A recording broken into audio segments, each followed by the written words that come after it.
Christmas drinks near her home in Bristol last Friday. So let's go live to Joanna's home in Bristol now and speak to Sky's Rhiannon Mills. Rhiannon.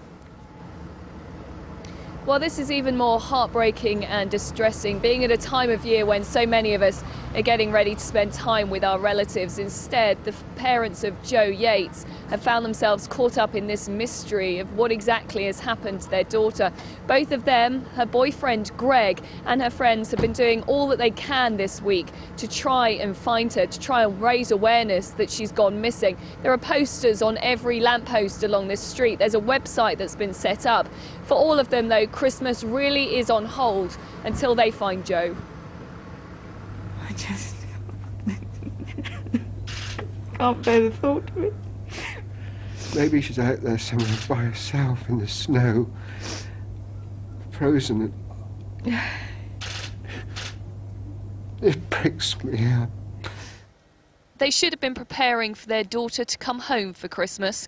Instead, David and Teresa Yates were again appealing for help to find their Joanna. They fear that she's been kidnapped. I just want her back, wherever she is. Joe, my little Joe, come back. And if anybody's got her, don't keep her. Give her back to us. We miss her so much. My personal feelings, I think she was abducted from a flat after getting home from a flat. We've got no idea of the circumstances of the abduction, but because of what was left behind in the flat, we feel that she wouldn't have gone out by herself. Last Friday, Joe had met up with work colleagues at the Ram pub in Bristol at 6 o'clock. She left at 8 o'clock and was caught on CCTV at 8:10 at a nearby Waitrose. At 8:40, she left a nearby branch of Tesco Express in Clifton, and police know that she returned home to Canage Road because a Tesco receipt for a pizza, her bag and her keys were all found in her flat by her boyfriend Greg Rhiannon. But what we have not found is any evidence of this pizza, or the box, or the wrappings. I want to make an appeal, firstly, a general appeal to anyone who knows what's happened to Joanna, or where she might be now, but in particular I want to appeal to anyone who knows where this pizza is now, or where the box is, or any information at all that might suggest where it is. It was her boyfriend Greg who reported her missing after returning from a weekend in Sheffield on Sunday night. Her and Greg were totally in love. They were devoted to each other. She had nothing to... She had all the space she wanted. She had no work worries. She had no money worries. Forensic teams today searched their flat, nearby woodland and the Avon Gorge, looking for any clues as to where she may have gone. The helicopter, and I totally agree, a visual search isn't just appropriate because there could be snow on top. So despite Christmas approaching and the difficult conditions, police say their investigations will continue. Joe's Christmas presents are already packed under her parents' tree. All they want is their daughter back. Please come home, Joe. Our hearts are breaking up with not having a little girl with us. Greg is going through hell. Please come home. Please contact us. Please let her go. Just let her go if you've got her. Let her go and let her come back to me and her dad and her family. Rhiannon, whichever way you look at it, this is a terrible mystery. What lines of inquiry are there for the police? Well, yeah, there's been a huge amount of police activity here on Canage Road where Joe lives. There's also been a lot of activity in other nearby areas, Clifton Village, Avon Gorge as well. The main thing, though, that police were keen to stress today is for help in tracing that pizza box. Now, it may seem like a rather unusual thing for them to appeal for during such a serious inquiry like this, but they believe that that is the only thing which is missing, which Joe had with her when she was heading back from that Tesco store. Everything else that she had with her, from her bag to her mobile phone to her purse were all found inside her flat. Now, I did ask DCI Brennan earlier about the parents' suggestion that she may have been abducted. He didn't want to be drawn on it, but he certainly said that was one area of inquiry that they are looking into. He also was very keen to stress that Christmas may be coming up, but they certainly are going to carry on investigating until they can hopefully find Joe. Indeed, Rhiannon, thanks very much indeed. Rhiannon Mills there live for us in Clifton. And anyone with information about Joanna's disappearance is being asked to call these numbers. The incident room on 0845 456 7000, 0845 456 7000. And you can also call Crime Stoppers. That's on 0800 555 111, 0800 555 111. The former Scottish Socialist Party leader Tommy Sheridan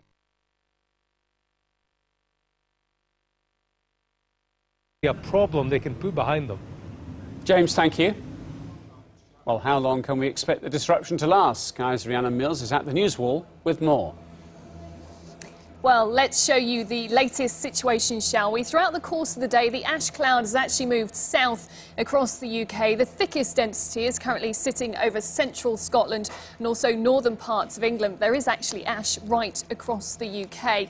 And the Met Office has predicted it's going to carry on moving southeast towards Germany. The worst of the cloud may even have cleared Britain completely by lunchtime tomorrow. But of course, that depends on the volcano continuing to erupt at the same intensity. Now, hundreds of flights have been cancelled throughout the course of the day, with airports in Scotland and the north of England the worst affected this evening. 3 airports have already lifted restrictions, but passengers have been warned to still expect delays. So, of course, the advice, as ever, is always to check with the individual airline before you travel. Martin. Let me just bring you the latest information we have about this British Airways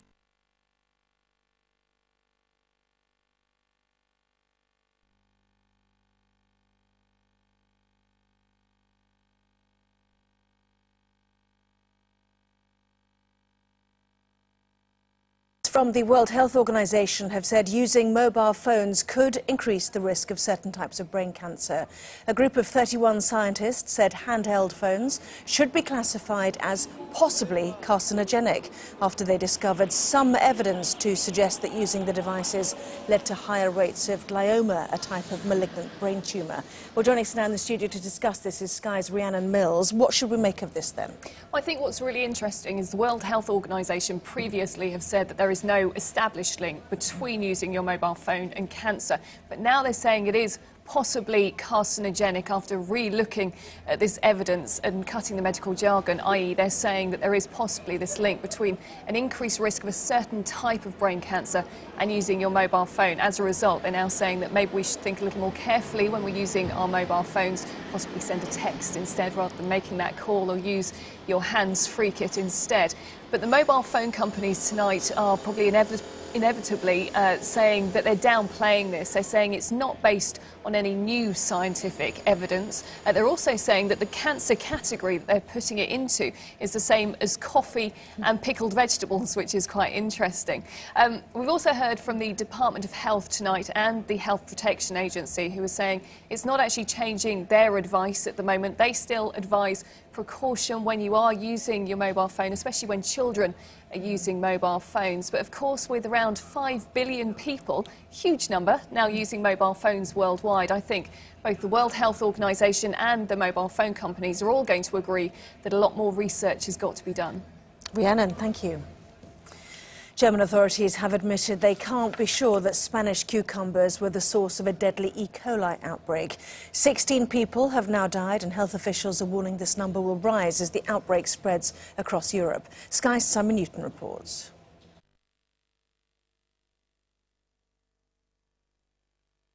To mark 60 years of Her Majesty's reign. Sky's Rhiannon Mills at Buckingham Palace. Tell us a bit more about what is planned, what we can look forward to.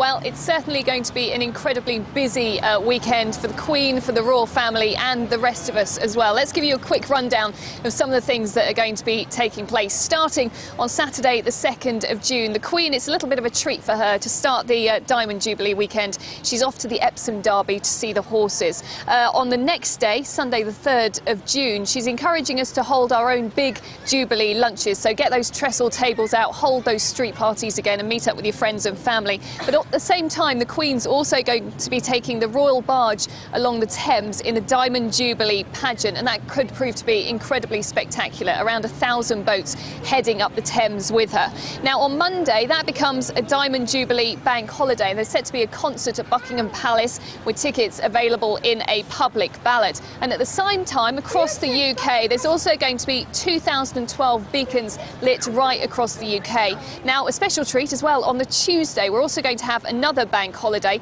That's the late spring bank holiday that's being moved to then. And then we're having a Thanksgiving at St Paul's Cathedral and also a formal carriage procession by the Queen. So if you add all those days up, yes, once again, it means we're getting a nice 4-day weekend courtesy of the royal family. I think it's also going to be tourism bosses who are going to be celebrating as well. They believe that so many people are going to flock here for the celebrations. That, along with the royal wedding and also the Olympics, is going to prove to be a £2 billion boost to the British economy over the next 4 years. However, if you don't want to brave the crowds here in London, there's also going to be plenty of things that you can do at home. You can still get your bunting out, get those Union Jack napkins out, hold those street parties and enjoy what's going to be a hugely historic weekend. Well, sounds like a fun year all round. Rhiannon, thank you very much indeed. The Immigration Minister has denied claims that he's granted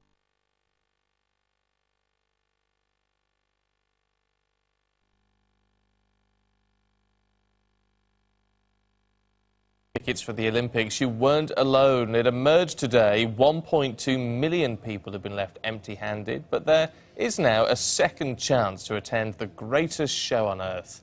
Rhiannon Mills has the details at the Newswheel. So, what exactly are the tickets that are left and when can you get hold of them? 2.3 million tickets are available for those who did not receive any tickets in the first round from 6 a.m. on the 24th of June, and you'll then have until 6 o'clock p.m. on the 3rd of July to apply for them. After that, those who did get some of their tickets, but not all of them, can also have another go from 6 a.m. on the 8th of July until 6 p.m. on the 17th of July. These will be on a first-come, first-served basis. So what events can you still get tickets for? Well, the vast majority are actually for the football, with 1.7 million tickets up for grabs. That's 3/4 of all of those left. Now, you can also still get into the athletics as well, with 40,000 tickets available. And there's 600,000 tickets to 44 medal events as well, including basketball, beach volleyball, boxing, handball, hockey, judo, rowing, table tennis, volleyball, wrestling and weightlifting events. Now, one fan who did get tickets, but not exactly the ones he'd wanted, says he wishes he'd only applied for the big name events. Luke Walden's family is sports mad. He applied for tickets in every Olympic category with a budget of £3,500. In the end, he only got tickets for handball, and that means he's now excluded from the next round of tickets. It seems that we've missed out on everything, swimming, athletics-wise, anything that we wanted to be in, because we didn't put all of our efforts into that because we didn't think we'd need to. So instead we're left with the few handball tickets, which we are grateful. We'll go and see it, but it's not what I would have gone for if I'd known more information at the beginning. The ticketing process has faced a lot of criticism, with many claiming the ballot was unfair. That's denied by the Olympic Committee. We've got 2.3 million tickets available for the second round, and my objective is to get 2/3 of the 1.9 million people who applied for tickets into a venue. We know who they are. They're sports fans. They're sports mad. They signed up for the journey. They signed up to the website. They joined the application, and I want them in the stadium, and that's my commitment. Now, of course, in the first round, 6.6 million tickets went on sale, but 2/3 of those people were unsuccessful. The most popular event was the opening ceremony, unsurprisingly, which had 2 million applications. The 100-metre men's final was the next most popular event, with 1.3 million ticket requests. So if you are after a seat at one of the big events, don't forget this time it will be first come, first served. Rhiannon, thank you. 2 British soldiers have been killed in separate incidents in Afghanistan. A service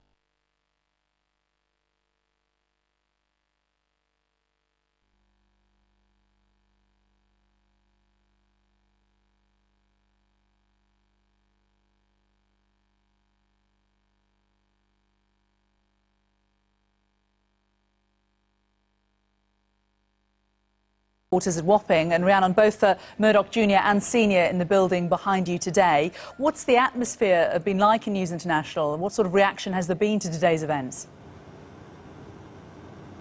Well, there's no doubt that the journalists still left inside here can't have ignored the incredibly fast-moving developments we've seen once again in terms of this story, and also the comings and goings. It was around 7 o'clock this evening that we saw Rupert Murdoch leave the building in a blacked-out vehicle. Shortly after that, James Murdoch also left. That was after sending that letter to the Select Committee in which he stressed that they are committed to ensuring that the issues that affected the News of the World are fully investigated and dealt with appropriately and robustly. Of course, the News of the World is no more, but there are still many journalists still working inside here. A lot of them don't want to talk to us. However, there was one member of the Sunday Times staff who earlier said for him it's very much business as usual. They still have a newspaper that needs to be published on Sunday. They're still cracking on with that. And he said that he hadn't actually ever been into the News of the World newsroom. They worked very much as separate identities, but no doubt him and many other journalists will be watching very closely on Tuesday to see how his bosses fare at that Select Committee,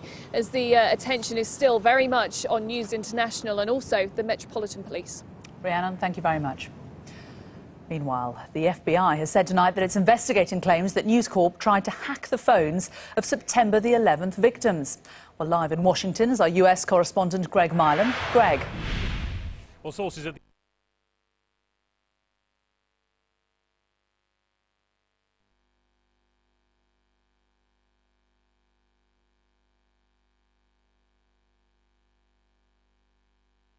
Heather Mills has claimed that she was told by a senior journalist for the Mirror newspaper that her phone had been hacked.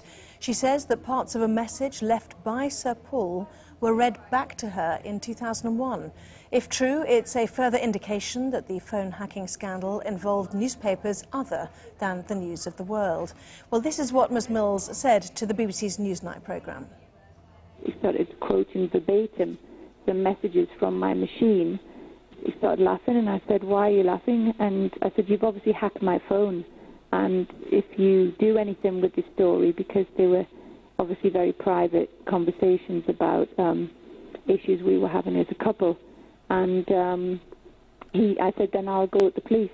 And he said, okay, yeah, we did hear it on your voice messages, I won't run it. Well, Sky's Rhiannon Mills is here to tell us more. Does this widen the allegations and the investigation then, Rhiannon?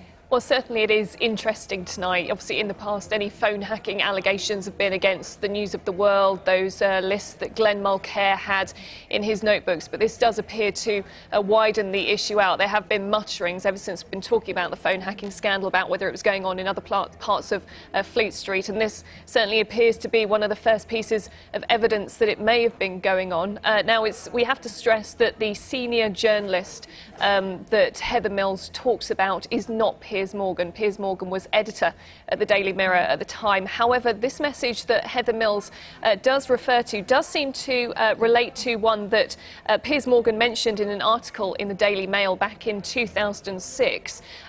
He said in that article, at one stage I was played a tape of a message that Paul had left for Heather on her mobile phone.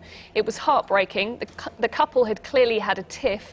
Heather had fled to India and Paul was pleading with her to come back. He sounded sounded lonely, miserable and desperate, and even sang "We Can Work It Out" into the answer phone. Now, it's also important to stress that Piers Morgan, despite mutterings that have been going on the likes of Twitter, has denied that he knew anything about any allegations of phone hacking that may have been going on at the Daily Mirror. So what happens to this information now, then? It's going to be really interesting to see what happens next. At the moment, the Met Police investigation is very much focusing on the News of the World, those details that they've had from Glenn Mulcair. Going to be very interesting to see whether they also pick up on this information and take that forward as part of their investigations. Maybe also we should stress this does relate to a phone call that happened 10 years ago. Also, Heather Mills has had a rather turbulent relationship with some of the papers in the past as well. But also Trinity Mirror tonight, they are saying that our position is clear.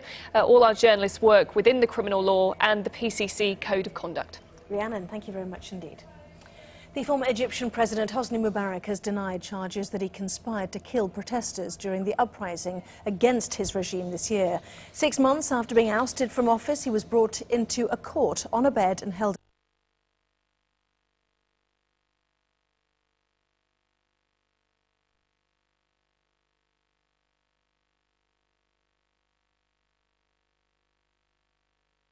The prospect of severe punishment is remote. David Bowden, Sky News. Let's go live to Westminster Magistrates Court that is sitting throughout the night in Sky's Rhiannon Mills.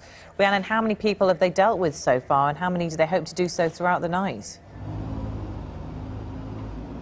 Well, yeah, usually a magistrates court like this would have been closed long ago, but tonight it's very much business as usual. So far this evening, we've only seen around 2 cases go through. That was before I arrived, and I understand they were juvenile cases, teenagers, so we can report very few details about those cases.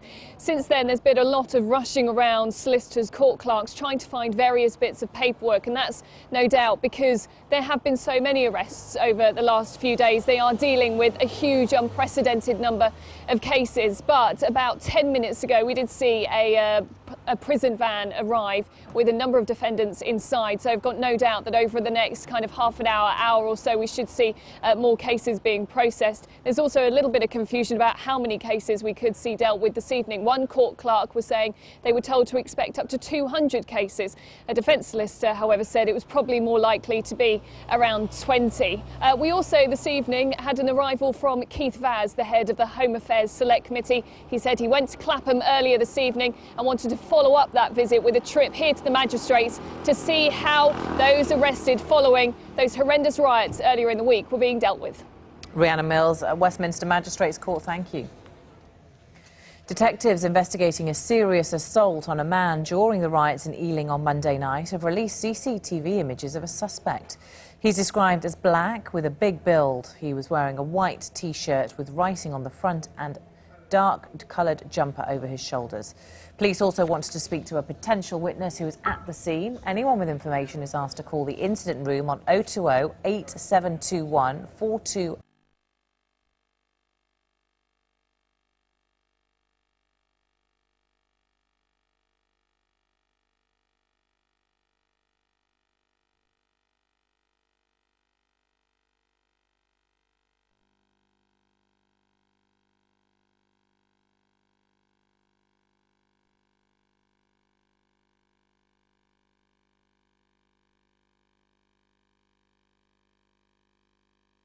Are you able to tell us this evening?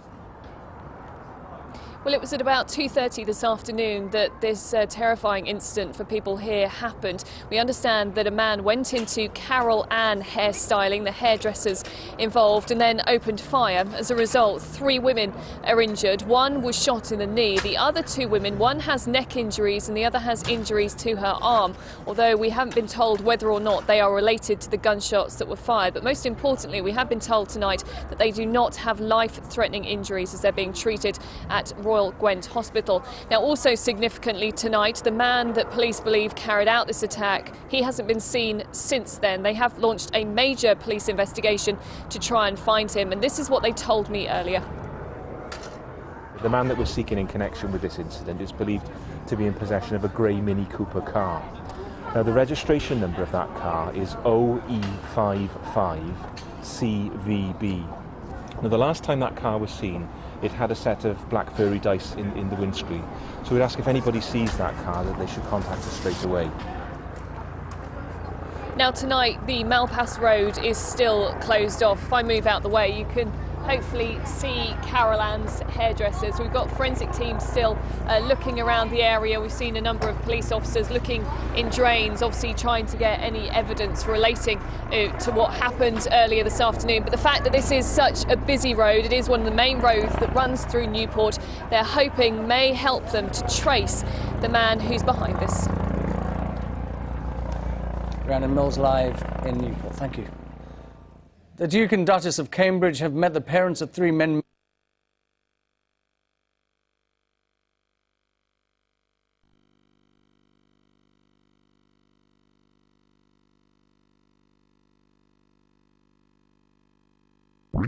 In Kent.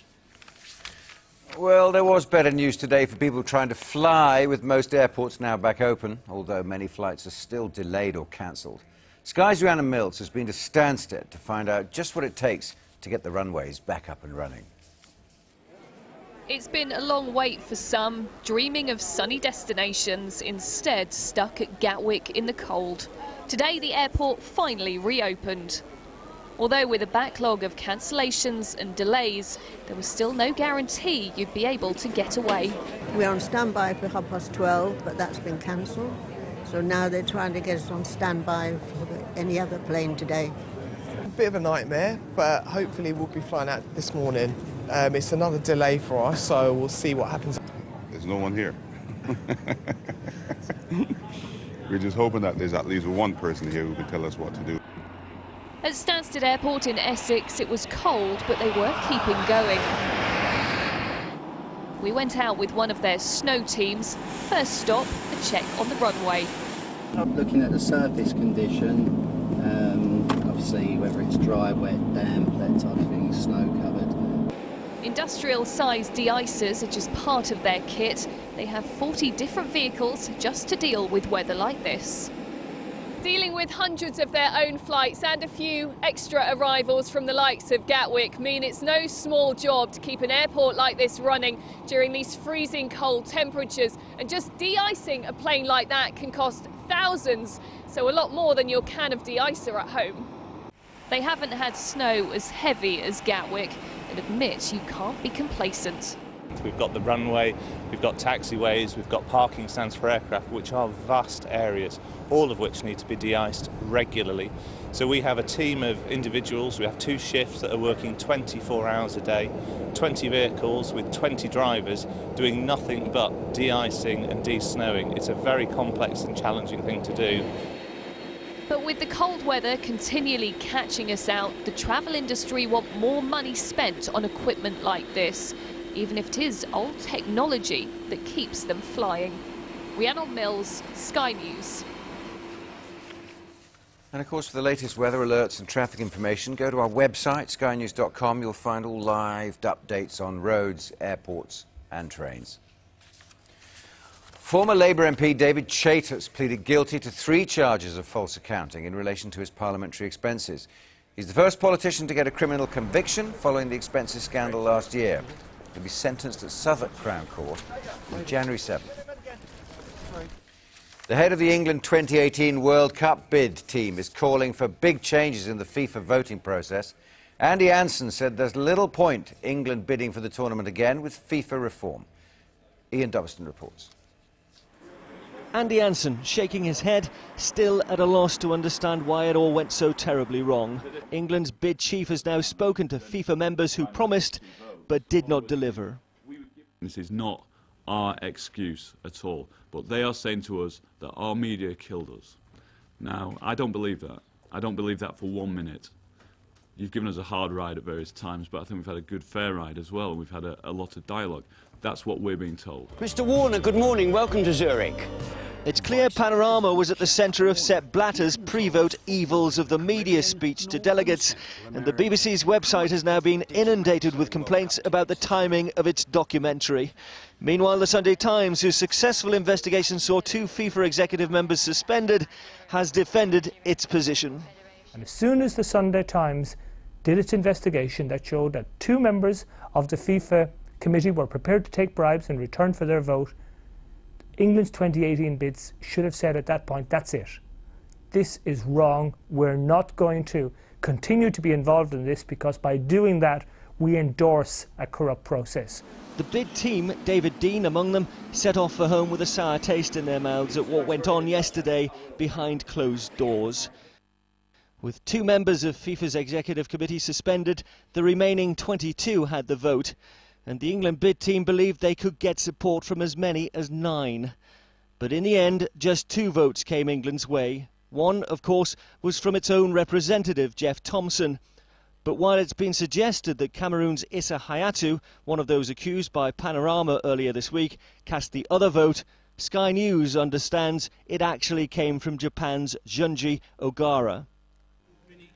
Jack Warner, despite enjoying the company of David Beckham in Trinidad and sitting down with David Cameron in Zurich, voted for Russia. And it's understood Michel Platini went with Holland and Belgium's bid in the first round, but switched to Russia in the second, despite Holland and Belgium still being in the running, a clear anti-English tactic.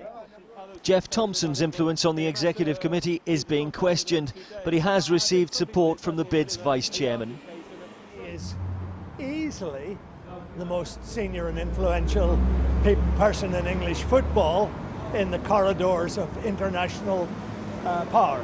I think it would be churlish to be pointing the finger at Jeff Thompson.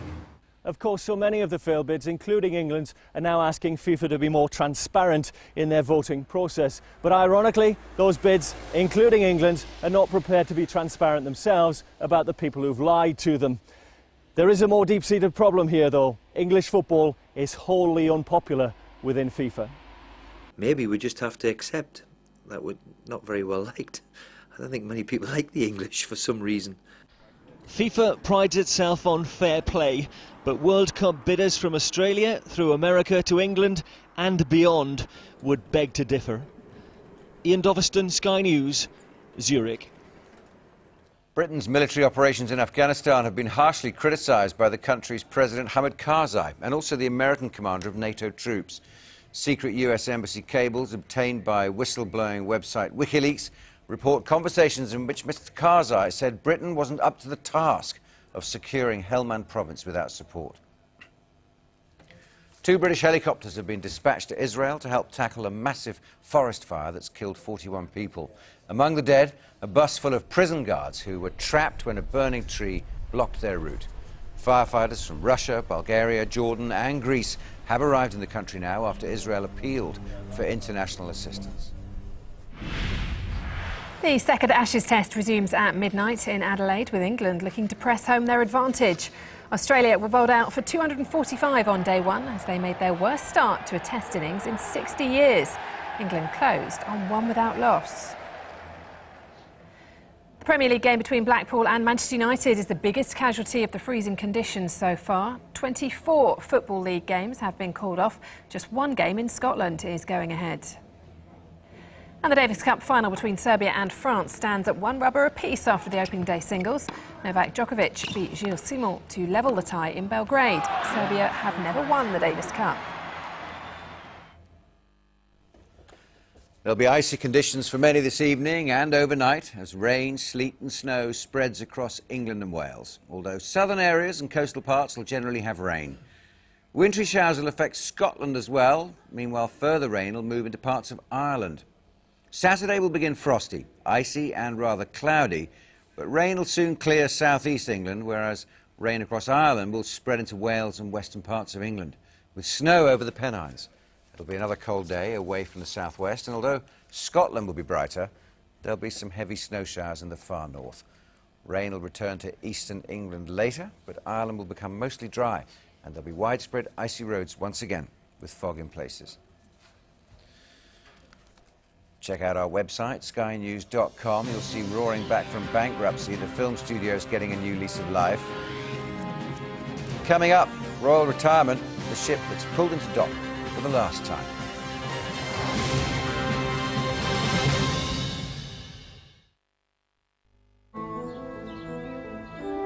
Thanks a lot. Thanks, bye.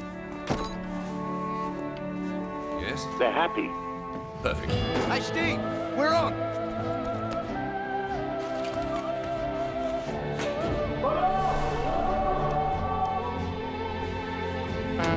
When our customers are happy, we know we're doing the right thing, like providing cleaner, more reliable sources of energy. GDF Suez, rediscovering energy.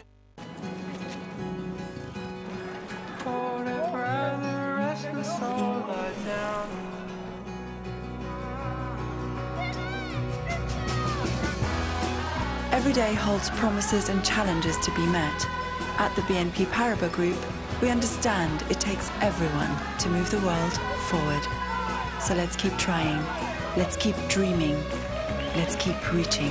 BNP Paribas, the bank for a changing.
First this morning, more than 200 people have been arrested after trouble flared during a march against spending cuts.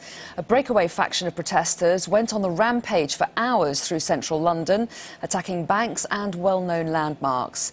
31 police officers were among 66 people injured as they clashed with the activists. This report from Rhiannon contains some flash photography.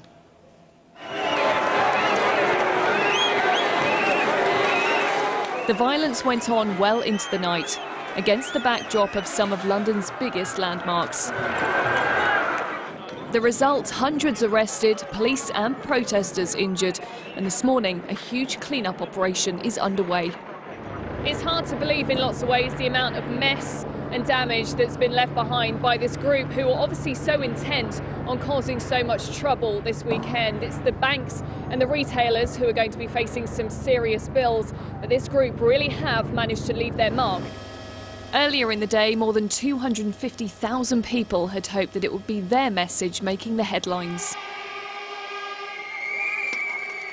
Travelling from all over the country to campaign against the government cutbacks, they weaved peacefully through the streets of the capital. Union leaders were quick to condemn any violence. I just hope that the hundreds of thousands of people who've taken part in our demonstration, their message that we need change from this government, that isn't clouded by reporting of whatever else has been happening in other parts of London. Just streets away, another group had very different intentions. The Ritz Hotel was just one of the buildings on their hit list. Windows were smashed, paint and smoke bombs thrown. The luxury department store, Fortnum & Mason, was another target. Normally so calm, it was overrun by 200 members of the campaign group UK Uncut. Other stores like Topshop and numerous banks were also attacked.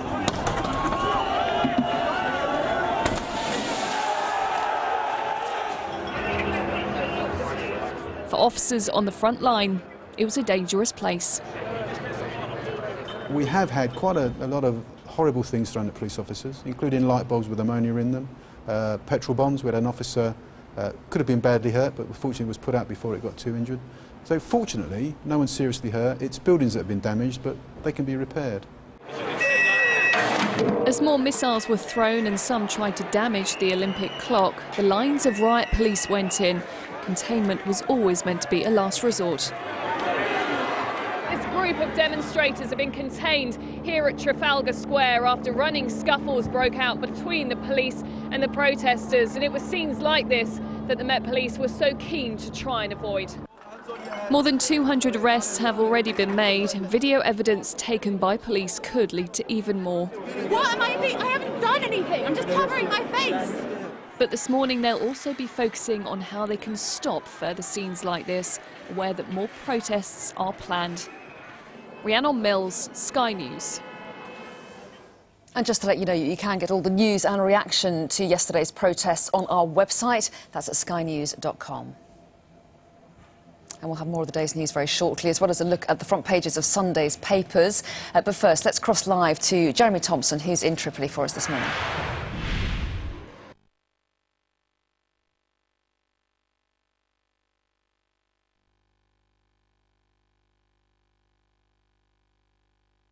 Managing Director at the IMF. Now, he's due to face a bail hearing today in New York as his lawyers try to negotiate his release. Rhiannon Mills with the latest. This is a police mugshot of Dominic Strauss-Kahn after his arrest on suspicion of sexually assaulting and attempting to rape a hotel chambermaid. As the IMF chief spent a third night on suicide watch in New York's notorious Rikers Island prison, he announced his resignation. In a letter to the IMF, he said, "It is with infinite sadness that I feel compelled today to present the Executive Board my resignation from my post of Managing Director of the IMF. I think at this time first of my wife, whom I love more than anything, of my children, of my family, of my friends. I want to protect this institution which I've served with honour and devotion, and especially I want to devote all my strength, all my time and all my energy to proving my innocence." Later today, his high-profile defence lawyers will make a fresh offer to a Manhattan criminal court judge that Mr Strauss-Kahn should be released on $1 million cash bail and placed under 24-hour home detention with electronic monitoring. His mood was good. It was serious, but good. He is a strong man, and he's committed to seeing this through. Separately, Mr Strauss-Kahn is due before a grand jury at the end of this week. It's tasked to decide if there's sufficient evidence to formally accuse him of the crimes. His alleged victim, the hotel maid, appeared before the jury to give her side of the story yesterday. Her lawyer says he's convinced she is telling the truth and is now living in fear. I think she worries about stepping onto the public sidewalk, and she feels that this is someone who has, great wealth and great power and great ability to do something which could be harmful to her or to her daughters. No woman asks for a sexual assault. Strauss-Kahn's decision to step down came as protesters demonstrated about his future outside the IMF headquarters in Washington, D.C. Already, key global figures have started discussing who might replace him. One obvious candidate in Europe would, for example, be Madame Lagarde, the French Minister of Finance. She has provided very strong leadership in the ECOFIN Council and also at the G20. And she is one of the persons that is most efficient in building a consensus on these very difficult questions that we need to discuss. Whatever the result of today's bail hearing, the life of a man who was once considered a potential French presidential candidate will never be the same again. Rhiannon.